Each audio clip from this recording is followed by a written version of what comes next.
আসসালামু আলাইকুম। দুপুর 12টা 10 মিনিট। বাংলাদেশ বেতার রংপুর। স্থানীয় খবরে আমন্ত্রণ জানাচ্ছি রেজিনা সাফরিন।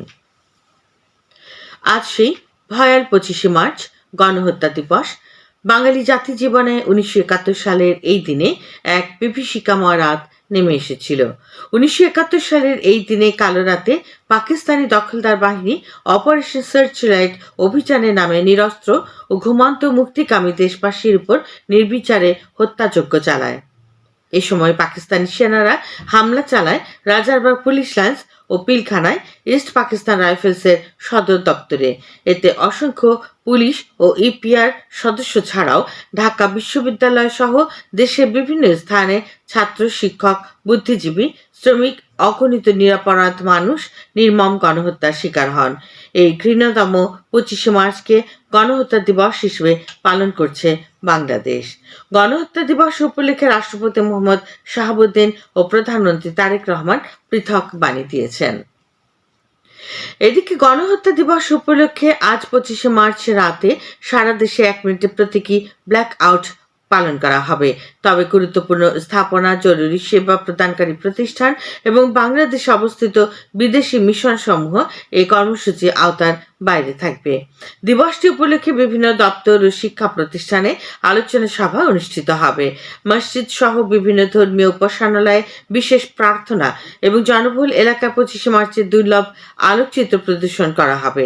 মুক্তিযুদ্ধ বিষয়ক মন্ত্রণালয়ের এক সংবাদ বিজ্ঞপ্তিতে জানানো হয়েছে, সরকারের নির্দেশনা অনুযায়ী 25শে মার্চ রাত 10টা 30 মিনিট থেকে 10টা 31 মিনিট পর্যন্ত এই ব্ল্যাক আউট পালন করা হবে।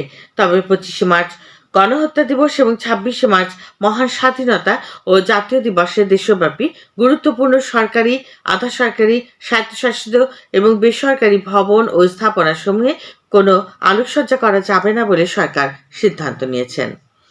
গণহত্যা দিবস এবং মহান স্বাধীনতা ও জাতীয় দিবস উদযাপন উপলক্ষে রংপুরে বিভিন্ন কর্মসূচি গ্রহণ করা হয়েছে। দিবসটি উপলক্ষে আজ রাত 10টা 30 মিনিট থেকে 10টা 31 মিনিট পর্যন্ত 1 মিনিট ব্ল্যাকআউট কর্মসূচি গ্রহণ করা হয়েছে। এছাড়া আগামীকাল 26শে মার্চ শহীদদের প্রতি শ্রদ্ধা নিবেদনের উদ্দেশ্যে 31 বার তোপধ্বনি, সূর্যোদয়ের সাথে সাথে পুষ্পার্ঘ অর্পণ, অফিস, আদালত, সরকারি বেসরকারি প্রতিষ্ঠান ও বাসগৃহে জাতীয় পতাকা উত্তোলন করা হবে। দিবসের অন্যান্য কর্মসূচির মধ্যে রয়েছে আবু সাইদ স্টেডিয়ামে শিক্ষার্থীদের অংশগ্রহণে ডিসপ্লে প্রদর্শনী ও কুচকাওয়াজ পরিবেশন এবং জেলা শিল্পকলা একাডেমি মিলনায়তনে মুক্তিযোদ্ধা ও শহীদ পরিবারদের সংবর্ধনা। এদিকে জয়পুরহাট ও গাইবান্ধায় দিবসটি পালনে অন্যান্য কর্মসূচির মধ্যে রয়েছে সূর্যোদয়ের সাথে সাথে তোপধ্বনি, স্মৃতিসৌধে পুষ্পস্তবক অর্পণ, জাতীয় পতাকা উত্তোলন, কুচকাওয়াজ, মুক্তিযোদ্ধাদের সংবর্ধনা, প্রীতি ফুটবল ম্যাচ এবং বিকেলে সাংস্কৃতিক অনুষ্ঠান। উত্তর অঞ্চলের সমতা ভিত্তিক এবং শিল্পায়ন সম্ভাবনা বিষয়ে গতকাল রংপুর কালেক্টর সম্মেলন কক্ষে এক আলোচনা সভার আয়োজন করা হয়। এতে প্রধান অতিথি ছিলেন দুর্যোগ ব্যবস্থাপনা ও ত্রাণ মন্ত্রী অধ্যক্ষ আসাদুল হাবিব দুলু। বিভাগীয় কমিশনার মোহাম্মদ শহীদুল ইসলামের সভাপতিত্বে আয়োজিত সভায় বিশেষ অতিথি ছিলেন প্রধানমন্ত্রী অর্থ ও পরিকল্পনা বিষয়ক উপদেষ্টা ডক্টর রাশেদ আল মাহমুদ তিতুমির।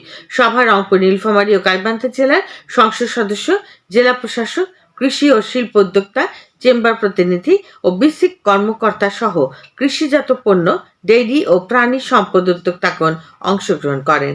এই সময় সরকার 180 দিনে বাস্তবায়নযোগ্য কর্মসূচি সহ 1 ও 4 বছরের মধ্যে বাস্তবায়নযোগ্য কর্মসূচি বিষয়ে আলোচনা করা হয়। এখন শুনুন কৃষি সংবাদ। লালমনিরহাটে 5 গ্রামে চলতি মৌসুমে 4850 হেক্টর জমিতে বোরো ধান চাষ করা হয়েছে। এবারে লক্ষ্যমাত্রা নির্ধারণ করা হয়েছিল 4700 হেক্টর। উপজেলা কৃষি কর্মকর্তা মোস্তফা হাসান ইমাম জানান, আধুনিক চাষাবাদে কৃষকদের উদ্বুদ্ধ করতে উন্নত জাতের 35টি প্রদর্শনী প্লট স্থাপন করা হয়েছে। আবহাওয়া অনুকূলে থাকায় এবারে চাষিরা লাভবান হবে বলে জানিয়েছে কৃষি বিভাগ। খেলার খবর, ক্রিকেট।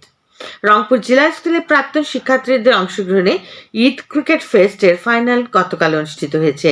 জেলা স্কুল মাঠে অনুষ্ঠিত এই টুর্নামেন্টে জুনিয়র ক্যাটাগরিতে 2014 ব্যাচকে হারিয়ে 2018 ব্যাচ চ্যাম্পিয়ন হয়েছে। এদিকে মিড ক্যাটাগরিতে 2003 ব্যাচকে হারিয়ে 2008 ব্যাচ এবং সিনিয়র ক্যাটাগরিতে ওয়ারিয়র্সকে হারিয়ে গ্ল্যাডিয়ার্স চ্যাম্পিয়ন হয়েছে। পুরস্কার বিতরণী অনুষ্ঠানে রংপুর জেলা স্কুলের অবসরপ্রাপ্ত শিক্ষক ও প্রাক্তন শিক্ষার্থীরা উপস্থিত ছিলেন। ক্রিকেটের আরো খবর। কুড়িগ্রামের রৌমারী উপজেলার দিগলাপাড়া সরকারি প্রাথমিক বিদ্যালয় মাঠে অনুষ্ঠানরত দিগলাপাড়া টি-20 ক্রিকেট টুর্নামেন্টে আজ দুটি খেলা অনুষ্ঠিত হবে। প্রথম খেলায় বাওয়াই গ্রাম ক্রিকেট একাদশ ও ত্রিভুবন ক্রীড়া সংঘ ও অপর খেলায় হ্যান্ডসাম 11 ও শ্রী ফলগাতি ক্রিকেট একাদশ পরস্পরের মোকাবেলা করবে। সবশেষে আবহাওয়া।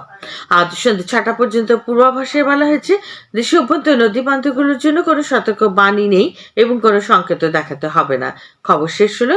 আমাদের পরবর্তী স্থানীয় খবর প্রচারিত হবে বেলা 2টা 5 মিনিটে।